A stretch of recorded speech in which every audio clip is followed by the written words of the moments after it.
em espírito, em verdade, te adoramos, te adoramos, Rei dos reis e Senhor, te entregamos nosso viver. Rei dos reis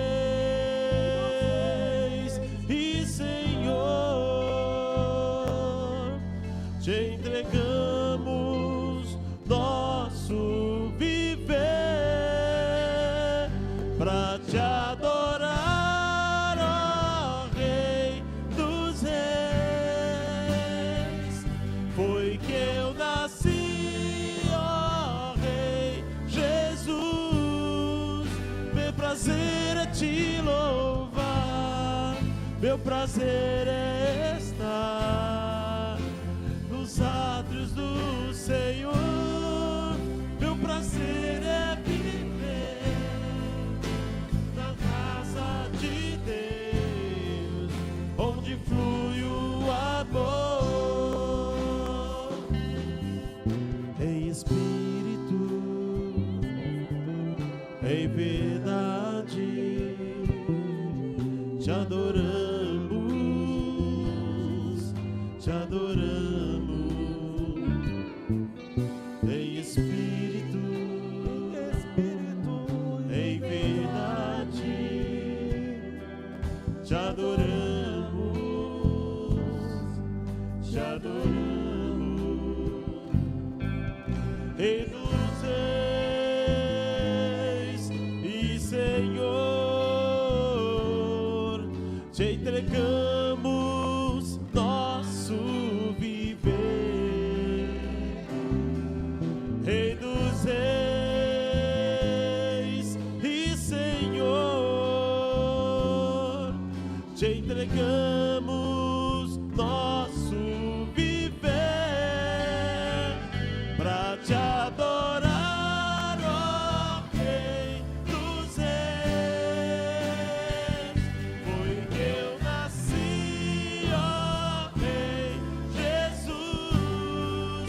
Meu prazer é te louvar, meu prazer é estar nos átrios do Senhor. Meu prazer é viver na casa de Deus, onde flui o amor. Meu prazer é viver na casa de Deus, onde flui o amor.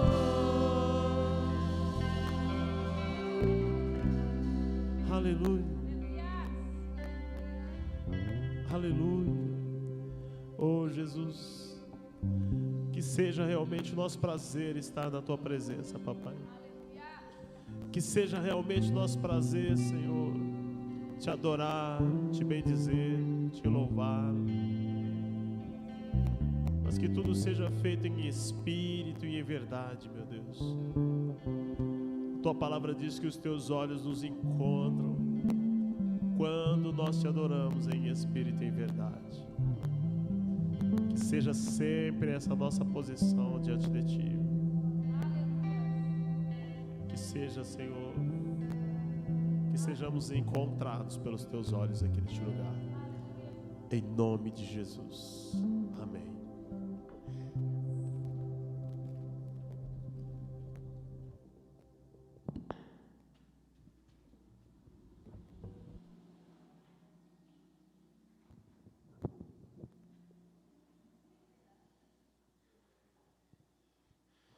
Glória a Deus.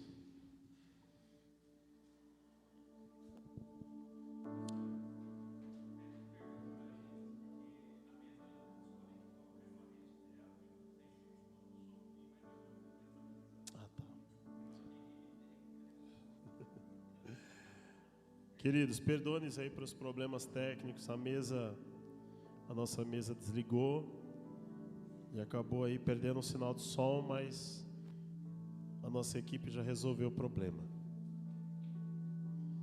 Quer dizer, esse microfone que está dando...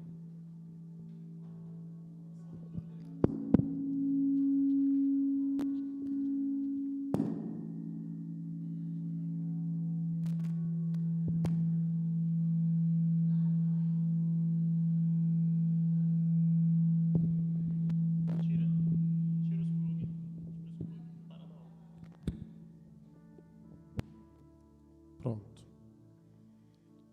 Tira o microfone do plug, que aí ele para de dar trabalho. Sabe, queridos, às vezes quando a gente vai ensaiar, quando a gente vai cantar, às vezes a gente se preocupa com tanto detalhe da música, tanta coisa, tanto... E aí o Espírito Santo opera numa coisa bem mais simples. E a palavra dessa noite, ela tem a ver realmente com adorar ao Senhor em espírito e em verdade. E há uma grande confusão, parece que há uma grande confusão na mente dos cristãos sobre aquilo que deveria estar vivo e sobre aquilo que deveria morrer nas nossas vidas. E essa semana, o Espírito Santo tem me levado a essa reflexão. Na última quinta-feira nós pregamos sobre estarmos realmente nos santificando. Estamos vivendo dias difíceis que tendem a piorar ainda mais, porque a Bíblia diz isso, que o diabo, o inimigo das nossas almas, por saber que lhe resta pouco tempo, ele age cada vez mais ferozmente contra a igreja do Senhor. Mas nós que não ignoramos os seus ardis e sabemos disso, nós cremos na tua palavra que diz que as portas do inferno não prevalecerão contra a igreja do Senhor. Então essa semana o Espírito Santo tem me levado a refletir sobre esse tema, de modo que eu fui induzido a trazer essa mensagem essa noite sobre o que é morrer e o que é viver na presença de Deus. E a palavra do Senhor tem alguns alertas para nós. E nós estamos seguros disso porque a Bíblia é a nossa única regra de fé e prática. Então que estejamos alertas a esses ataques do inimigo e das ofertas tentadoras do diabo contra as nossas vidas. E o resultado que é a aceitação dessas ofertas, ela traz na vida de um cristão. Abra sua Bíblia na carta de Paulo aos Romanos, capítulo 8, a partir do verso 13. Romanos, capítulo 8, a partir do verso 13. Ainda ontem, eu conversava com o irmão Erivan sobre essa questão, sobre esse tema. Aí eu disse para ele assim: irmão Erivan, eu vou pregar sobre isso. Então ele já ouviu a mensagem de antemão. Acabei contando para ele. Romanos 8, a partir do verso 13, diz assim: porque se viverdes segundo a carne, morrereis. Mas se pelo Espírito mortificardes as obras do corpo, e vivereis. Eu vou ler novamente. E as leituras que nós formos fazendo, perceba sempre se a palavra Espírito está escrita em maiúsculo ou minúsculo. Todas as vezes que a palavra Espírito está escrita em minúsculo, está dizendo a respeito a dois espíritos. Ou é o espírito do homem, ou é algum espírito maligno. Ok? Então, para que a gente compreenda o texto, preste atenção se a palavra Espírito está escrito com E maiúsculo ou E minúsculo. Se estiver com E maiúsculo, se trata do Espírito Santo de Deus. Se estiver com E minúsculo, aí o contexto vai dizer se trata do espírito do homem ou de algum espírito maligno. Então eu vou ler novamente o texto. Porque se viverdes segundo a carne, morrereis. Mas se pelo Espírito mortificardes as obras do corpo e vivereis. Esse Espírito está escrito em E maiúsculo, portanto se trata do Espírito Santo de Deus. O verso 14: porque todos os que são guiados pelo Espírito de Deus, esses são filhos de Deus. Porque não recebestes o espírito de escravidão. Note bem que agora a palavra espírito de escravidão está escrita em minúsculo. Então se trata de um espírito maligno. Porque não recebestes o espírito de escravidão, para outra vez estardes com medo, mas recebestes o Espírito, com E maiúsculo, de adoção de filhos, pelo qual clamamos, Abba, Pai. O verso 16: o próprio Espírito, com E maiúsculo, Espírito Santo, testifica com o nosso Espírito que somos filhos de Deus. Fecha os teus olhos. Meu Deus, em nome de Jesus, arranca das páginas dessas Bíblias o ensinamento e o conhecimento necessário para que sejamos guiados pelo Teu Espírito Santo, para que possamos entrar no Teu reino, para que possamos Te ver, Senhor, porque somente aqueles que se santificam podem Te ver. Em nome de Jesus. Amém. Quando olhamos para esse texto, nós percebemos claramente que nós devemos matar a nossa carne. Nós devemos matar o eu interior, que nós devemos, não de modo literal, é claro, mas nós devemos matar a nossa carne, no sentido de não alimentarmos ou de não alimentarmos a nossa alma com as obras da carne, para que o nosso espírito esteja vivo e sejamos encontrados por Deus. Isso significa que todas as pessoas que ainda que seguidoras de Jesus, mas que ainda mantêm ativas as obras da carne nas suas vidas, ainda não se tornaram filhos de Deus. Embora esse direito foi dado na cruz, o direito ainda não foi efetivado por conta de ainda não terem nascido de novo. Então, dessa forma, elas não permitiram ainda que o Espírito Santo as guie. E se caminham assim, se tornam cegos e surdos espirituais, de modo a não compreenderem a palavra de Deus, porque os mortos não falam, não enxergam e não ouvem. Assim sendo, se andando com Cristo, mas como mortos espirituais, nunca vão chegar à estatura de varão perfeito, já que é um crescimento, ou nunca vão compreender a palavra do Senhor. É por isso que a carta de Paulo aos Coríntios, capítulo 2, verso 13, diz o seguinte: 1 Coríntios, capítulo 2, verso 13: as quais também falamos, não com palavras de sabedoria humana ensina, não com as palavras que a sabedoria humana ensina, mas com as que o Espírito Santo ensina, comparando as coisas espirituais com as espirituais. Ora, o homem natural não compreende as coisas do Espírito de Deus, porque lhes parecem loucura, e não pode entendê-las, porque elas se discernem espiritualmente. Mas o que é espiritual discerne bem tudo, e ele de ninguém é discernido.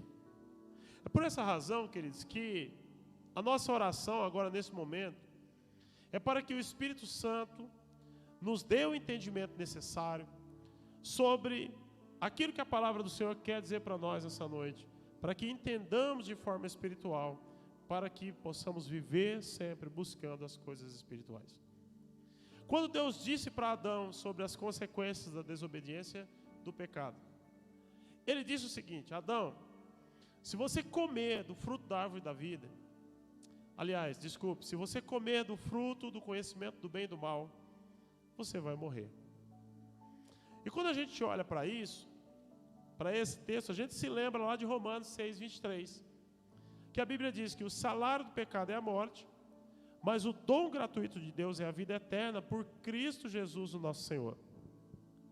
Mas quando a gente olha lá para o Éden, para a afirmação que Deus fez para Adão: Adão, no dia que você comer desse fruto, você vai morrer. Adão e Eva comeram, a gente conhece bem a história. Eles ficaram com medo ao ouvir o som da voz do Senhor andando pelo jardim. Eles se esconderam atrás das árvores. A Bíblia diz que eles cobriram as suas vergonhas com a folha de figueira. A Bíblia diz que eles ficaram com medo e que se viram nus. Mas eles não morreram fisicamente. Então, quando é que a morte de fato acontece? Nesse primeiro momento, a morte espiritual. A primeira coisa que acontece com Adão e Eva é a morte espiritual. Essa é a razão do porquê o Senhor, ao se aproximar, Ele começa a perguntar: Adão, onde você está, Adão? Quando a gente olha para esse texto de forma literal, a gente fica confuso. Porque há várias outras linguagens na Bíblia Sagrada, e a linguagem de Gênesis não é uma linguagem literal. Então, quando a gente olha Deus perguntando aonde que Adão estava, a gente começa a pensar: poxa, mas Deus sabe todas as coisas, Ele vê todas as coisas. Por que é que Ele sai perguntando aonde Deus está? Aliás, que Ele sai perguntando aonde Adão está. É justamente porque Deus procura o espírito de Adão e não acha. Ali, ao caírem em pecado, Adão e Eva morreram espiritualmente, perderam as vestes da glória de Deus, perderam o Espírito Santo na sua plenitude, morreram espiritualmente, e o Senhor nosso Deus não mais os encontrou nesse formato. É por isso que Deus precisa agora falar com o homem, de forma audível aos ouvidos humanos, da forma como nós nos ouvimos aqui. É por isso que agora o ambiente do Éden, que era o lugar das delícias, que é um lugar que se mistura, onde se mistura o natural com o sobrenatural, e o sobrenatural deixou de existir. Agora, Adão precisa ouvir a palavra de Deus como nós ouvimos, e isso lhe causou medo, porque todas as vezes que a gente tem contato com uma coisa que nós nunca vimos, nós sentimos medo.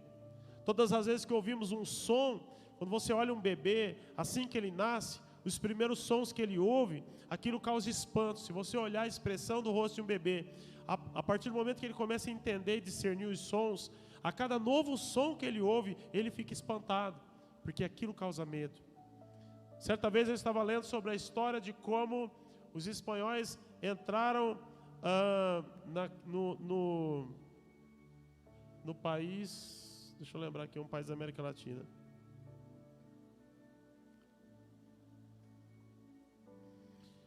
Aquele país que a sua irmã foi fazer missões, né? Peru.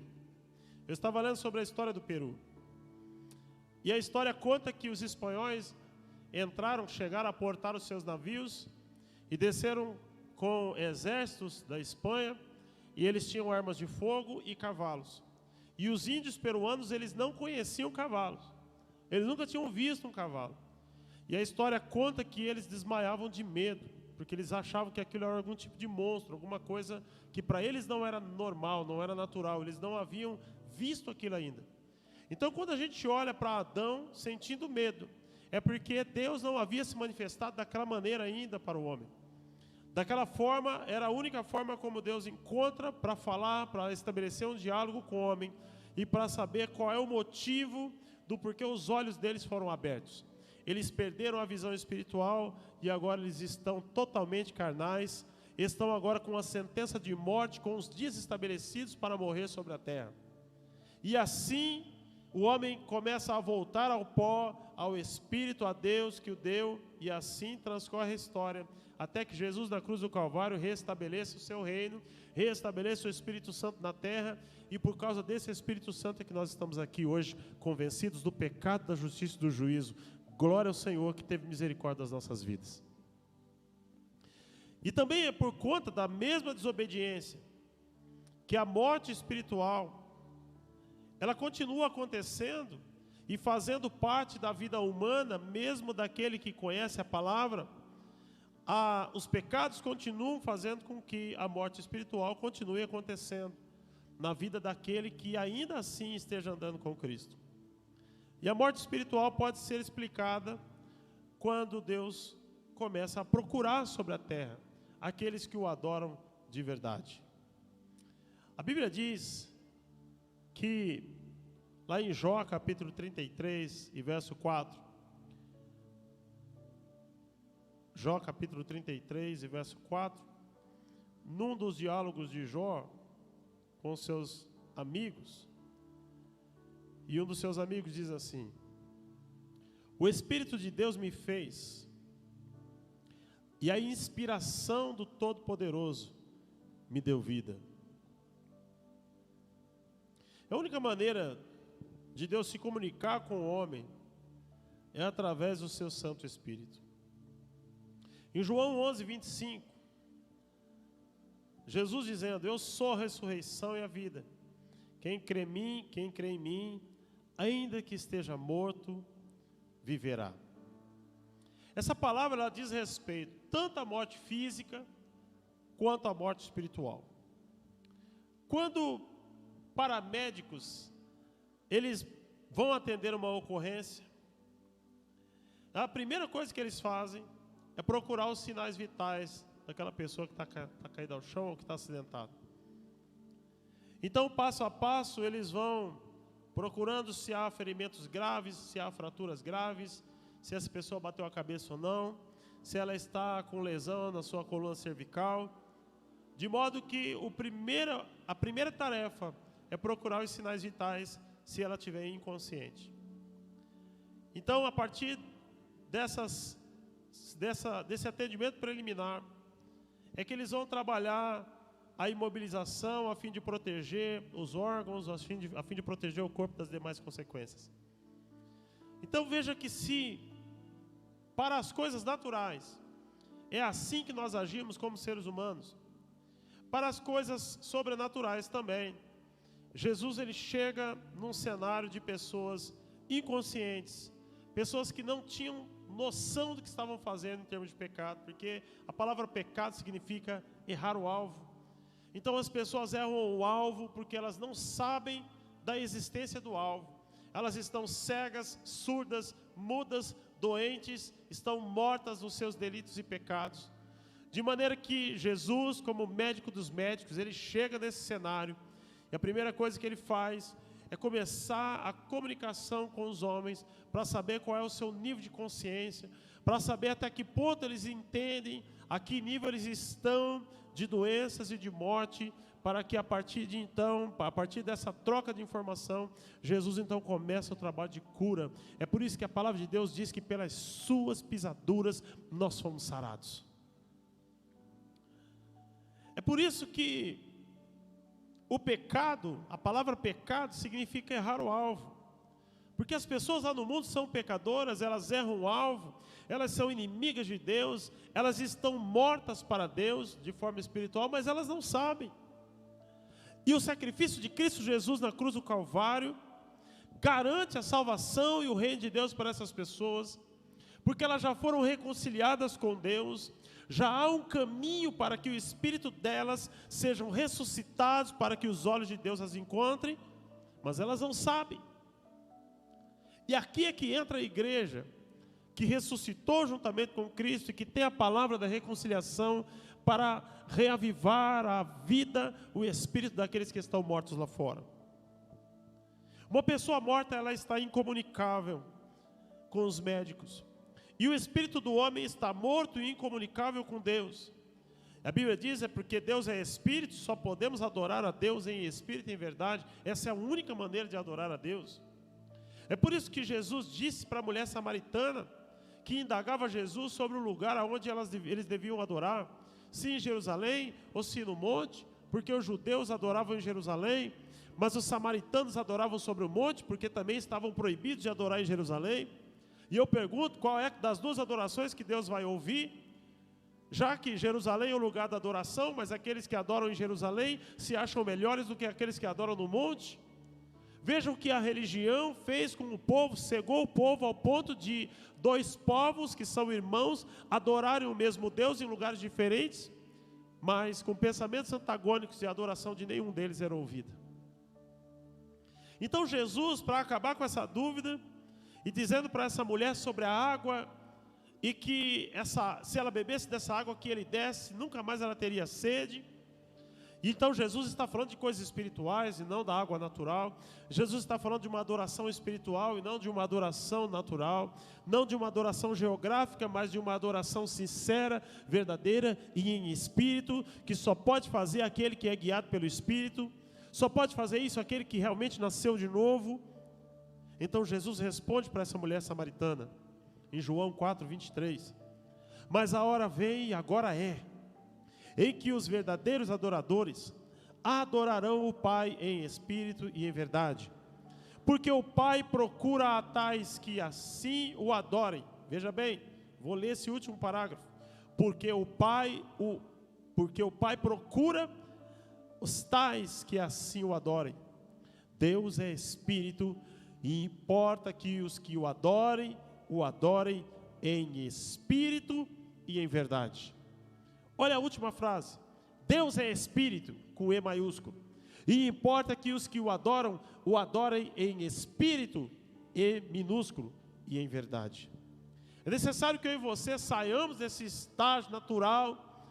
É necessário que eu e você enchamos as nossas mentes da palavra de Deus e que bebamos dessa água, dessa fonte, para que possamos encontrar a essência verdadeira da adoração e os olhos do Senhor nos encontrar. Noutrora, quando nós não conhecíamos a palavra de Deus, nós estávamos mortos espiritualmente, e Deus, incomunicável conosco, incomunicável com a humanidade até Jesus chegar, e a única comunicação que era feita de Deus para com o povo, naquele tempo, era feita por meio da lei, dos profetas, do povo judeu. Só o povo judeu ouvia a voz de Deus, através dos profetas e através da lei. Mas o restante do mundo estava submerso numa escuridão total, predestinados aos céus, mas incomunicáveis com Deus por causa da morte espiritual gerada pelo pecado. Então Jesus vem, restaura todas as coisas, e a Bíblia diz que nós juntamente com Ele ressuscitamos.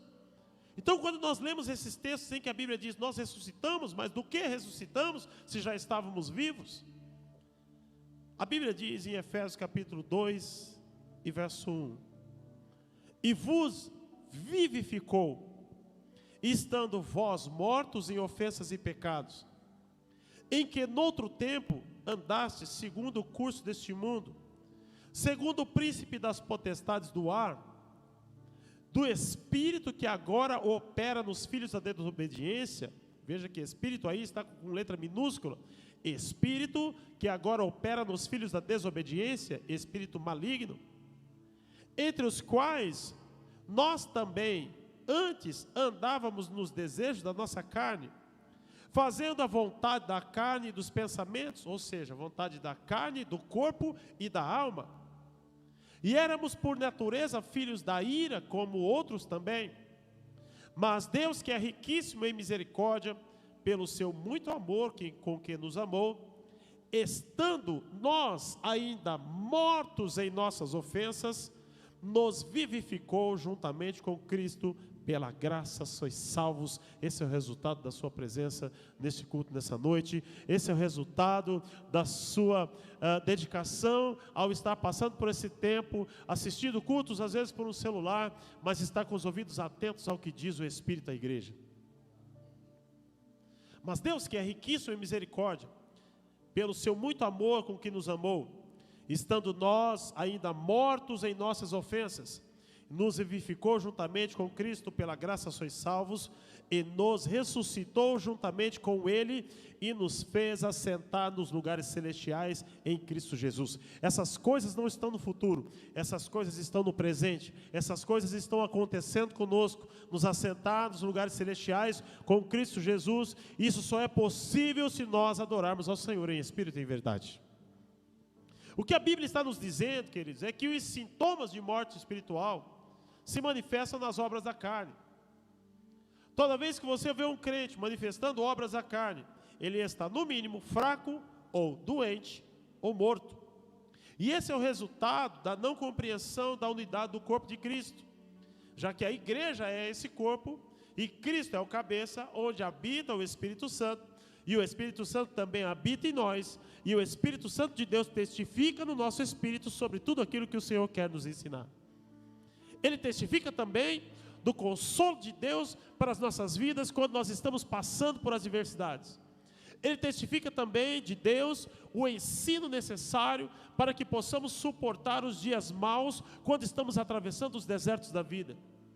Se não vivemos em espírito e em verdade, nós não vamos ouvir a voz de Deus, nós não vamos ouvir o ensino de Deus, nós não vamos receber o consolo de Deus, portanto, nós perderemos a nossa confiança em Deus.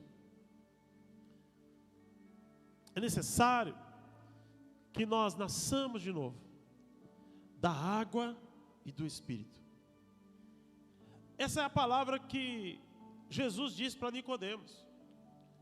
É necessário nascer de novo, Nicodemos. Essa é a mensagem que João Batista começa dizendo: arrependei-vos. É chegado agora o reino de Deus entre vós. Arrependam-se. O que João estava pregando era o arrependimento e o batismo. O batismo do arrependimento.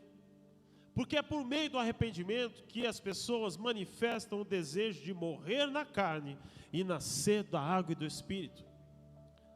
A mensagem de João é a mesma mensagem de Jesus, que diz: arrependei-vos, porque é chegado o reino de Deus. É necessário arrependimento para que se comece o processo da ressurreição em Cristo Jesus.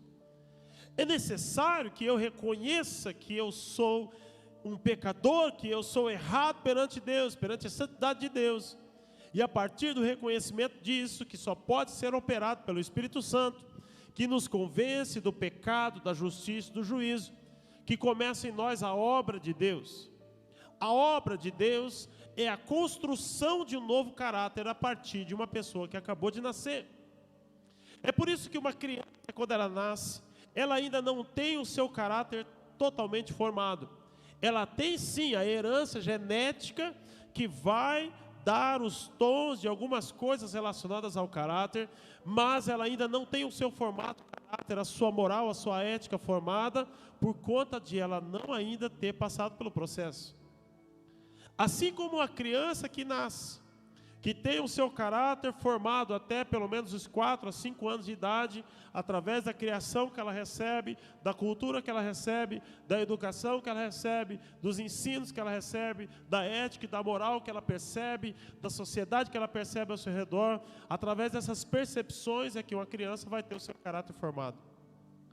Então, quando nós nascemos de novo em Cristo Jesus, nós estamos agora cercados de uma nova educação, de uma nova cultura, de uma nova palavra, que vai fazer fluir em nós rios de água viva, pelos quais vão inundar o nosso corpo material, sim, porque nós somos inundados por substâncias através daquilo que nós pensamos. Portanto, quando eu penso na palavra de Deus, eu começo a ter no meu organismo as mesmas substâncias cerebrais que o próprio Cristo recebeu em carne ainda. Eu também começo a receber na minha carne, eu também começo a receber o toque do Espírito Santo, eu também começo a receber o consolo e o ensino do Espírito Santo, e assim essa obra começa a se efetivar na minha vida.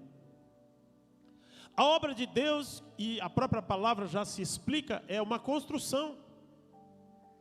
Às vezes eu vejo pessoas falando: não, eu faço a obra de Deus. Mentira, faz nada. Quem faz a obra de Deus é o Espírito Santo. Nós só somos trabalhadores do reino, só isso. A Bíblia nos chama de filhos, a Bíblia nos chama de embaixadores, Jesus nos chamou de amigos, mas nós nos colocamos como servos. Mas a obra de Deus quem faz é o Espírito Santo. Nós só cooperamos com isso. E o Espírito Santo coopera conosco. Então, quando a Bíblia vai dizer lá em João capítulo 3, verso 2, João 3 e 2, e este foi ter de noite com Jesus, e disse-lhe: Rabi, bem sabemos que és mestre vindo de Deus, porque ninguém pode fazer estes sinais que tu fazes, se Deus não for com ele. Jesus respondeu e disse-lhe: na verdade te digo que aquele que não nascer de novo, não pode ver o reino de Deus. Disse-lhe Nicodemos: como pode um homem nascer sendo velho? pode porventura tornar a entrar no ventre da sua mãe e nascer? Jesus respondeu: na verdade te digo que aquele que não nascer da água e do Espírito não pode entrar no reino de Deus. O que é nascido da carne é carne, e o que é nascido do Espírito é Espírito. O que é nascido da carne é carne, e o que é nascido do Espírito é Espírito. Veja que as duas palavras Espírito no final desse texto, a primeira está com M maiúsculo e a segunda com E minúsculo. O que é nascido do Espírito Santo, ele é Espírito. O que eu e você temos que ser na presença de Deus é pessoas espirituais. Nicodemos procura Jesus durante a noite, para não ser visto pelos seus compatriotas, para não ser visto pelos seus alunos, porque ele era mestre de sinagoga, para não ser visto por ninguém, porque ele tinha como mais importante a sua própria reputação do que o encontro com Cristo. Então ele vai de noite. Esse ir durante a noite revela o estado de como nós estávamos quando nós nos encontramos com Jesus pela primeira vez.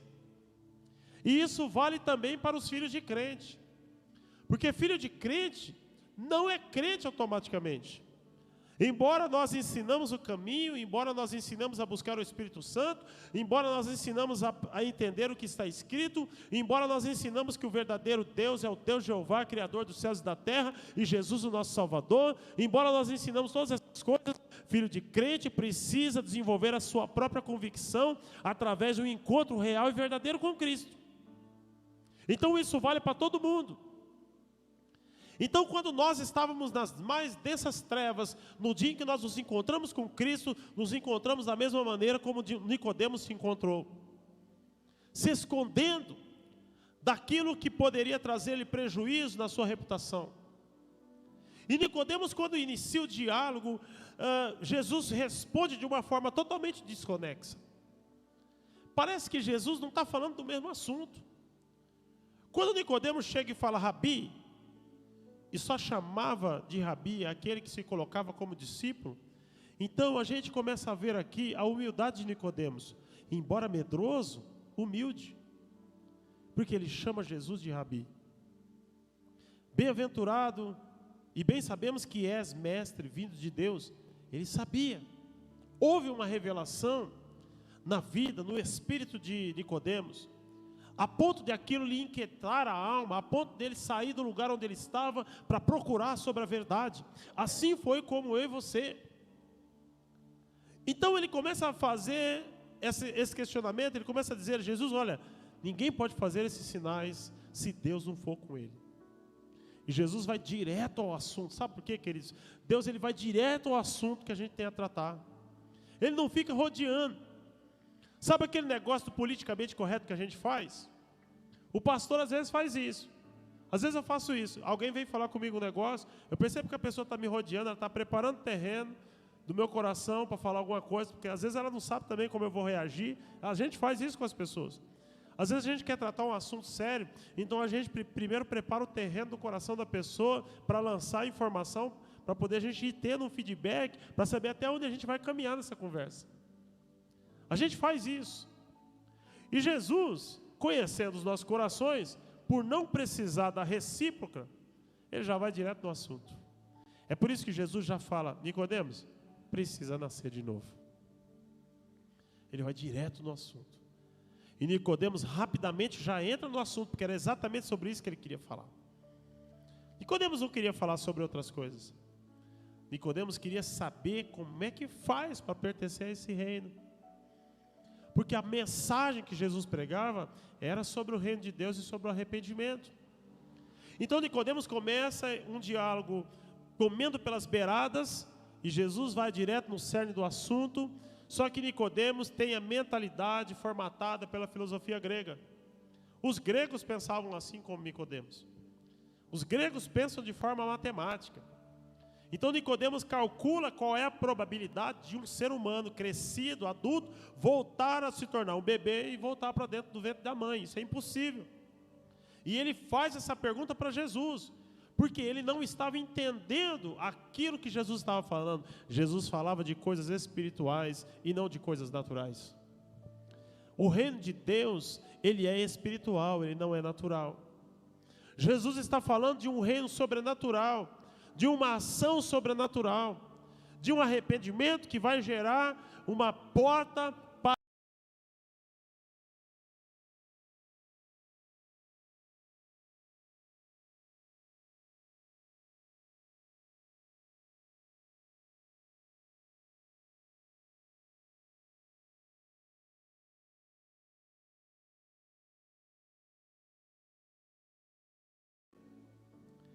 É que Jesus fala de um nascimento espiritual.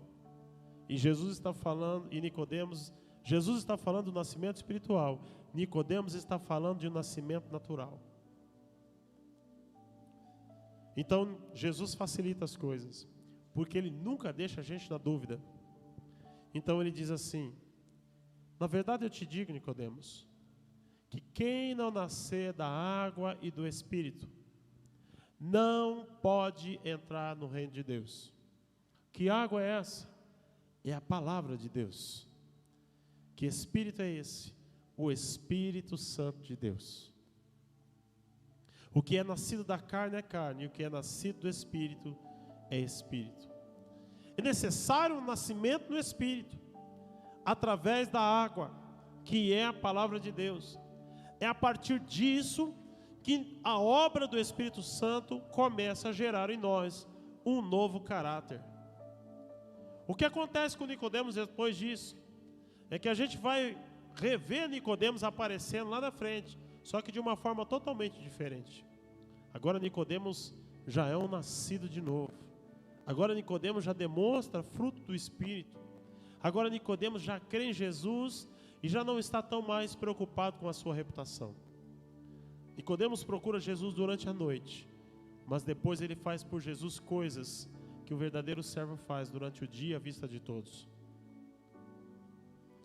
Se nós queremos viver de fato uma vida de acontecimentos sobrenaturais, nós precisaremos ouvir a voz do Espírito de Deus, que só pode ouvir aquele que é nascido de novo. Quando nascemos da água e do Espírito de Deus, uma fonte dessa água, ela começa a brotar dentro de nós, de maneira que o Espírito Santo coloca nos nossos lábios, não palavras de sabedoria humana, mas a própria palavra de Deus, que discerne as intenções do coração, que atravessa a divisão da alma e do espírito, que atravessa juntas e medulas, e que busca de forma certeira aqueles que estão sofrendo lá no mundo. Foi isso que aconteceu com a mulher samaritana. Quando Jesus encontra-se com a mulher samaritana no poço de Jacó, a Bíblia diz que Jesus pede a água para ela, Jesus começa um diálogo com ela. Então Jesus diz para ela: olha, se você beber da água que eu te der, nunca mais você vai ter sede. Então ela não entende sobre o que Jesus está falando, ela pensa que Jesus está falando de água, e ela fala: não, mas que água é essa? Eu quero essa água, porque a água que eu conheço, daqui a poucas horas eu volto a ter sede. Jesus está falando de uma água espiritual que é a palavra de Deus, de modo que quando ele começa a discernir a vida dessa mulher de forma espiritual, ela entende que Jesus é um profeta, e ela começa a chegar perto de quem realmente Jesus é. Então ela começa a trazer à memória aquilo que os profetas haviam dito sobre o Salvador, e ela volta para trás com aquela fonte que Jesus disse que jorraria dentro dela mesma. Ela já volta dizendo para os seus compatriotas samaritanos que ela havia se encontrado com alguém que tinha discernido a vida dela e que talvez, possivelmente, esse seria o Jesus, o Salvador, o prometido das nações. O que se seguiu depois é que os próprios samaritanos, eles vieram atestar pessoalmente sobre o que era realmente essa fonte de água viva. Eles foram buscar na fonte as informações que haviam mudado a vida daquela. É por isso que é necessário que a palavra de Deus, ela faça produzir em nós. É por isso que nós devemos permitir que o Espírito Santo produza em nós a fonte da regeneração do nosso caráter, a fonte do que vai nos transformar na nossa forma de pensar, de agir e de viver, para que pessoas que estejam ao nosso redor sejam impactadas e alcançadas por essa fonte também. Foi isso que aconteceu com a mulher samaritana. Ela bebeu de uma fonte que era o próprio Cristo. E em questão de horas, uma multidão ouviu e bebeu dessa fonte. Sobre esse encontro, e eles também foram ao encontro de Jesus para beber da mesma fonte. A obra do Espírito Santo transforma a nossa vida, de modo tal que o milagre que acontece conosco começa a atrair o interesse de pessoas ao nosso redor. Então, isso começa a dar provas do nosso novo nascimento. Então, nós começamos agora a adentrar nos lugares celestiais. E começamos a pertencer a um reino, pelo qual esse rei quer o bem aos seus filhos. Então, quem não nasce da água e do Espírito, não pode entrar no reino de Deus. Mas aquele que nasce da água e do Espírito, já está dentro do reino de Deus. E eu e você só estamos aqui ouvindo essa palavra.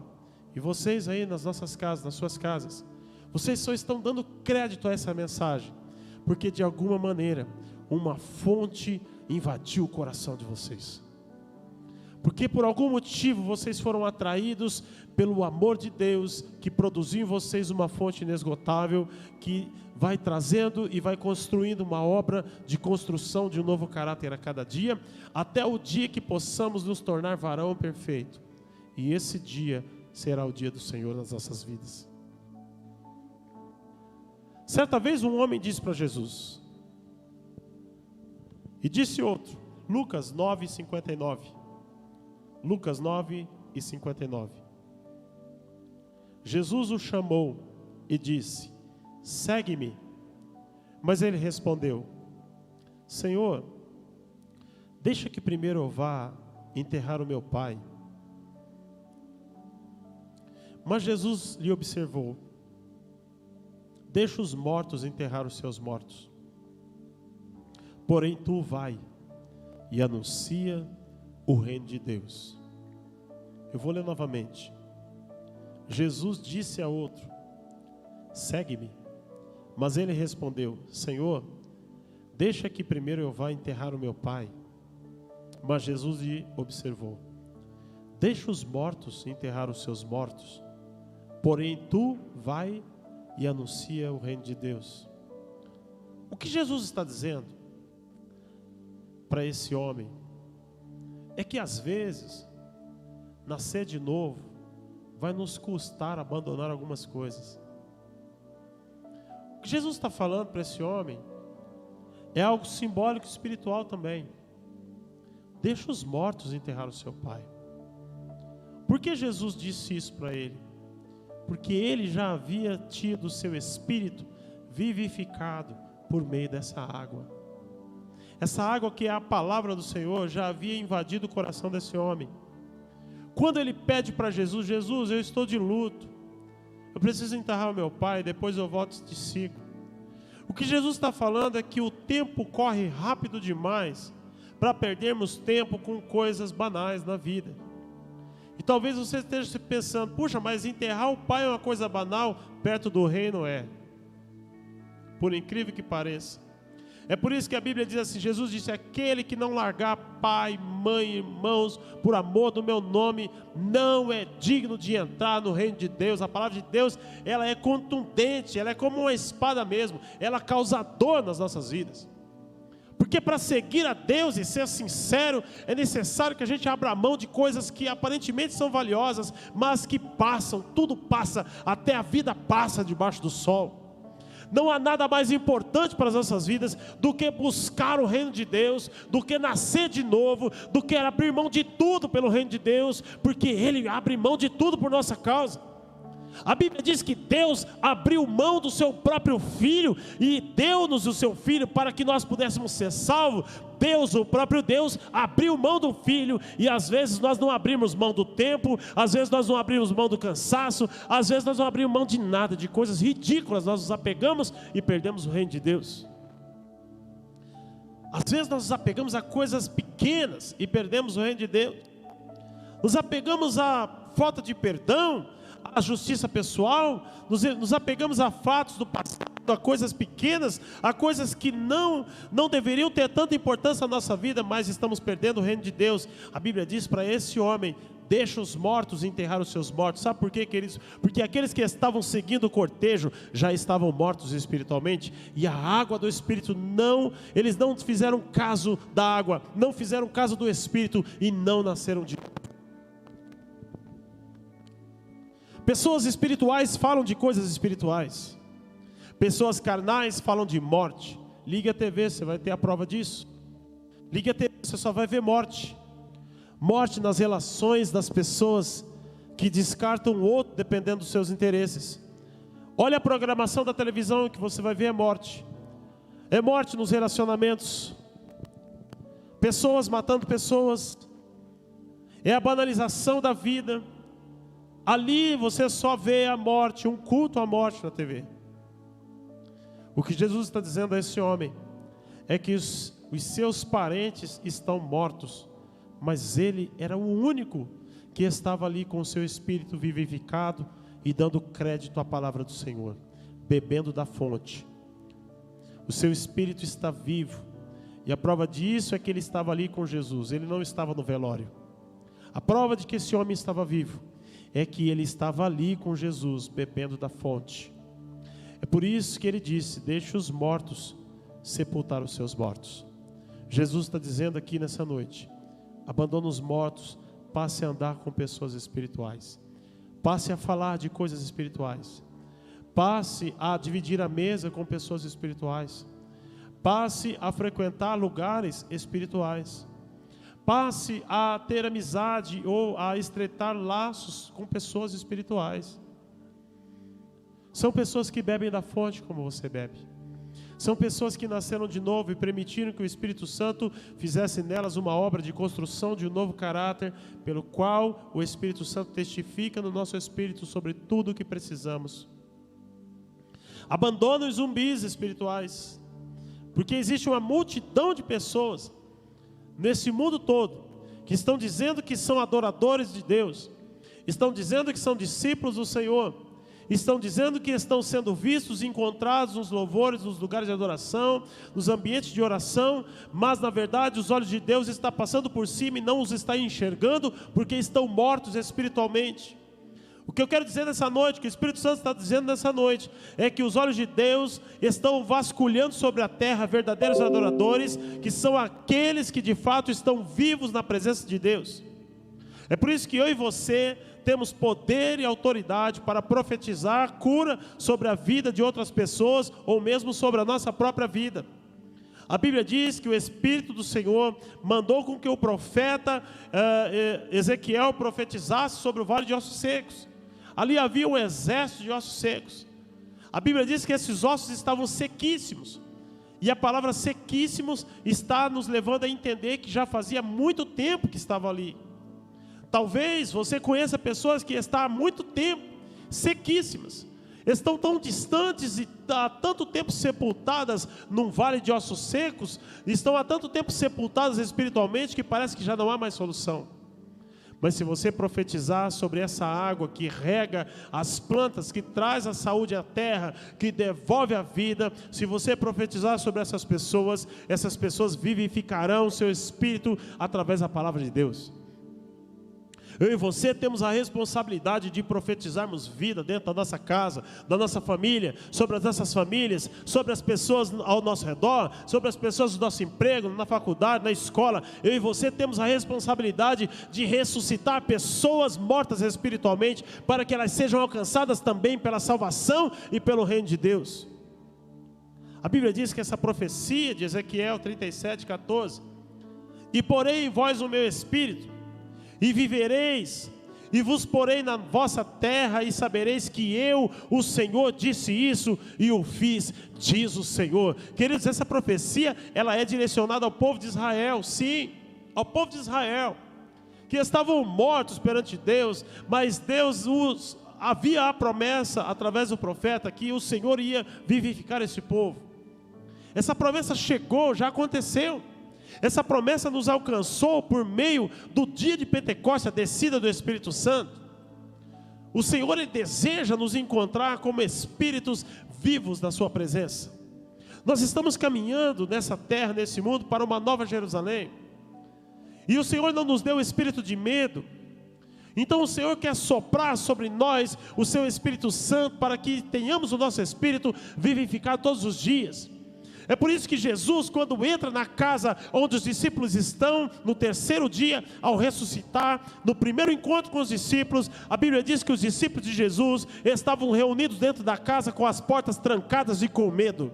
A Bíblia diz que Jesus disse: paz seja convosco 2 vezes. A Bíblia diz que Jesus soprou o Espírito Santo sobre eles, para que sejamos guiados pelo Espírito Santo. Há uma brisa soprando dentro das nossas casas, neste lugar, para que eu e você tenhamos os nossos espíritos vivificados, para que possamos viver e adorar a Deus em espírito e em verdade. Atos dos Apóstolos, capítulo 2. E nos últimos dias acontecerá, diz Deus, que do meu espírito derramarei sobre toda a carne, e os vossos filhos e as vossas filhas profetizarão, e os vossos jovens terão visões, e os vossos velhos sonharão sonhos. E também do meu espírito derramarei sobre os meus servos e sobre as minhas servas, naqueles dias profetizarão. E farei aparecer prodígios em cima no céu, e sinais embaixo da terra, sangue, fogo e vapor de fumaça. O sol se converterá em trevas e a lua em sangue, antes de chegar o grande e glorioso dia do Senhor. E acontecerá que todo aquele que invocar o nome do Senhor será salvo. Queridos, esse texto é uma repetição da profecia de Joel.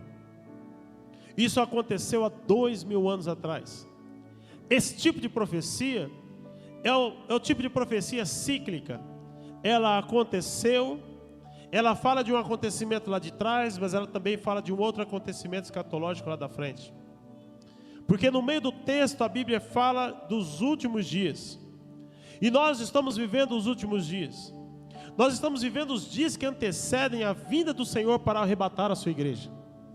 Por isso nós devemos estar vivos espiritualmente e com os nossos ouvidos espirituais atentos para ouvir o que o Espírito diz às igrejas. Jesus está voltando para arrebatar o seu povo. Não perca tempo com coisas pequenas, não perca tempo com coisas banais. Dê ênfase à sua vida espiritual. Tenha como mais importante o reino de Deus do que as suas coisas, para que você entre no reino de Deus. Queridos, isso aconteceu há 2000 anos atrás. Nós já temos o Espírito Santo. O Espírito Santo já foi derramado sobre nós de forma plena. O Consolador que nos guia até o centro da vontade de Deus. Mas por que, com toda essa providência de Deus, com toda essa providência de Deus em Cristo Jesus, ainda há pessoas mortas e perdidas espiritualmente dentro da casa? Por quê? Essa é a pergunta. Por quê? É por causa do pecado. Essa é a razão. Lá em Efésios capítulo 4, verso 27, está escrito: não deis lugar ao diabo. Entendo que o diabo nunca se dá por vencido. Ele, ainda que quando perde uma batalha, ele se refaz e volta com novas estratégias. Entenda que o inimigo não desistiu da sua alma, nem da alma dos seus filhos, nem do plano da destruição do seu casamento. O diabo não desistiu de você. Não, entenda, não, a Bíblia fala: não ignore os seus ardis. É a Bíblia quem diz. Eu não estou fazendo apologia ao diabo. Eu estou dizendo que a Bíblia diz: não ignores os ardis do Satanás. A Bíblia diz em Efésios 4:30: e não entristeçais o Espírito Santo de Deus, no qual estáis selados para o dia da redenção. 31: toda amargura e ira e cólera e gritaria e blasfêmia e toda malícia sejam tiradas dentre vós. 32: antes sedes uns para com os outros benignos, misericordiosos, perdoando-vos uns aos outros, como também Deus vos perdoou em Cristo. O segredo para estarmos vivos espiritualmente é o amor. O segredo é amar. O segredo é perdoar. O segredo é ser benigno com o outro. O segredo é perdoar um aos outros. O segredo é viver longe do diabo, longe da aparência do mal, longe do pecado. O segredo é abandonar a amargura, a cólera, a ira, a gritaria, a blasfêmia e toda a malícia serão tiradas de nós.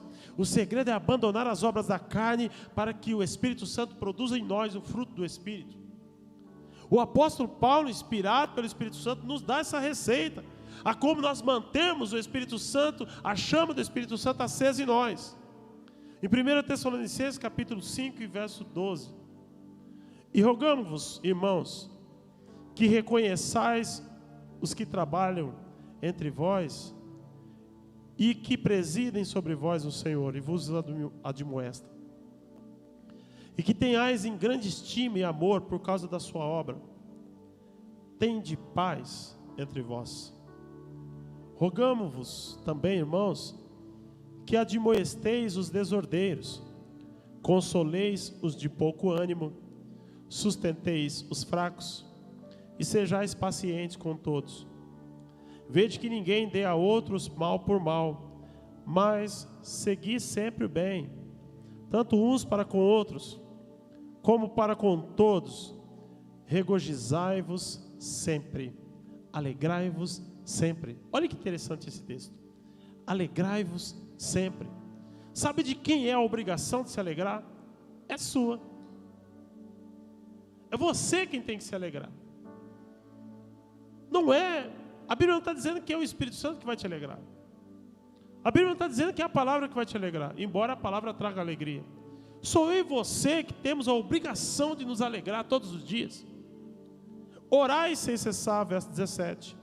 Em tudo dai graças, porque quando nós damos graças em tudo, significa que temos um coração grato, significa que temos condição de reconhecer o benefício de Deus, porque essa é a vontade de Deus em Cristo Jesus para convosco. Olha o verso 19: não extingais o Espírito Santo, não desprezeis as profecias, examinai tudo, retei o que é bem, o que é bom, abstende-vos de toda a aparência do mal, e o mesmo Deus de paz vos santifique em tudo, todo o vosso espírito e alma e corpo sejam plenamente conservados e irrepreensíveis para a vinda do nosso Senhor Jesus. Fiel é o que vos chama, o qual também o fará. A palavra de Deus hoje, queridos, é para que estejamos atentos à obra que o Espírito Santo está fazendo nas nossas vidas e de como Deus deseja nos encontrar vivos em espírito e mortos na carne. Vivos em espírito e mortos na carne. Infelizmente, o diabo inverte a posição das coisas. Existem pessoas vivas na carne e mortas no espírito, mas a palavra de hoje, nessa noite, nos sara e nos torna vivos no espírito e mortos na carne. Mas a hora vem, e agora é, que os verdadeiros adoradores adorarão ao Pai em espírito e em verdade, porque o Pai procura a tais que assim o adorem. Deus é espírito e importa que os que o adorem em espírito e em verdade. Por que Deus procura por algo, se Ele sabe onde estão todas as coisas? Deus está procurando pessoas vivas espiritualmente, porque assim como Cristo ressuscitou, nós fomos ressuscitados juntamente com Ele. Efésios 1:13. Efésios 1:13. E quem também vós estáis, depois que ouvistes a palavra da verdade, o evangelho da vossa salvação, e tendo nele crido, fostes selados com o Espírito Santo da promessa, o qual é o penhor da nossa herança, para a redenção da possessão adquirida, para louvor da sua glória. Se vocês estão ouvindo a palavra do Senhor nessa noite, se vocês estão dando crédito à palavra do Senhor nessa noite, significa que você recebeu a salvação do Senhor na sua vida. Significa que você creu e foi selado pelo Espírito Santo, pelo crédito que deste a essa palavra. E tem mais: o Senhor nos deu como penhor da nossa herança o Espírito Santo. É a garantia da redenção da possessão adquirida para louvor da glória de Deus. Sabe o que é o penhor, queridos? O penhor é uma garantia. Quando nós vamos alugar uma casa, a empresa que faz a locação do imóvel, ela nos pede uma garantia. Então nós temos que buscar numa outra pessoa que tenha um imóvel. Então ela traz a documentação, que essa pessoa é o fiador. O fiador vem com o imóvel e entrega para a imobiliária como penhor de garantia do pagamento daquele aluguel, daquele contrato. Nós, através de um contrato, através da nova aliança, do sangue derramado da nova aliança, em Cristo Jesus na cruz do Calvário, foi-nos feita uma promessa que o Senhor vem novamente. E Ele disse, quando o Senhor Jesus está ascendendo ao sol, Ele diz, aos céus, Ele diz: olha, do mesmo jeito que vocês estão me vendo ir embora, eu também vou voltar para arrebatar a sua igreja. Mas vocês não vão ficar órfãos. Eu vos darei o Espírito Santo, para que fique com vocês para sempre. Essa é a garantia, o penhor daquilo que o Senhor falou para as nossas vidas. O Espírito Santo derramado sobre a igreja. Essa é a garantia que eu e você temos da vida eterna e do reino de Deus. A promessa de Deus para a salvação, a entrada para o seu reino está garantido. Está garantido através do penhor do Espírito Santo. Isso é demonstrado pelo selo do Espírito Santo nas nossas vidas. Um selo de garantia, um selo de autenticação, de originalidade, de verdade dessa palavra para as nossas vidas. O que Deus está dizendo é que o produto disso, o produto dessa verdade, é a garantia que nós estamos tendo, o Espírito Santo sobre as nossas vidas, como veracidade da promessa, garantidor da veracidade da promessa que Deus fez para todo aquele que nele crê. O Espírito Santo é o penhor que o Senhor nos deu, da garantia de uma promessa não palpável, para a redenção e a entrada do seu reino. Todas as vezes que nós temos que dar como penhor alguma coisa, significa que nós estamos dando algo palpável para garantir algo que nós falamos. Quando nós compramos algo financiado, nós precisamos dar alguma coisa como garantia, como penhor, porque o banco não tem garantia, ele só tem a palavra, ele não nos conhece, então ele nos pede uma garantia, um penhor de algo palpável para garantir aquilo que não é palpável. A palavra é algo não palpável, mas o penhor é algo palpável. O que o Espírito Santo está dizendo para nós essa noite é que Ele é uma pessoa, é que Ele é real e que Ele habita em nós, no nome de Jesus. Deus abençoe a sua vida, Deus abençoe a sua família e a sua casa, e que esse mesmo Espírito Santo, que nos ressuscitou em espírito através de Cristo Jesus, possa continuar ensinando a palavra de Deus, plantando no seu coração o ensino necessário, o consolo necessário para atravessar os maus dias. E sobre aquilo que eu não consegui me expressar em palavras, o Espírito Santo se expressa no teu espírito, no nome de Jesus. Pai querido, em nome de Jesus, nós invocamos o teu nome neste lugar para te agradecer por esta palavra e para te dizer o quanto nós somos dependentes do teu Santo Espírito, para te dizer, Senhor, o quanto nós somos dependentes da tua palavra, para te dizer, Senhor, que nós dependemos do teu cuidado, somos dependentes de ti, da tua graça, da tua misericórdia, e de que o Senhor nos ama, e que nós queremos ser lembrados todos os dias do teu amor, Senhor, para que possamos nunca desconfiar da tua promessa, mas caminharmos em direção à tua promessa, com a garantia do teu Espírito Santo nas nossas vidas. Não permita, Senhor, que venhamos a nos esquecer do teu Espírito Santo. Não permita, Senhor, que venhamos extinguir o Espírito Santo das nossas vidas. Não me deixa, Senhor, me esquecer do toque, da palavra, do som, da voz do Espírito Santo na minha vida. Senhor, não nos ajuda, meu Deus, a buscarmos os melhores dons. Nos ajuda, Senhor, a termos ouvidos espirituais abertos em nome de Jesus. Que o amor de Deus, a graça de nosso Senhor Jesus, a comunhão e a consolação do Espírito Santo seja com todos, e todos digam amém. Glória a Deus.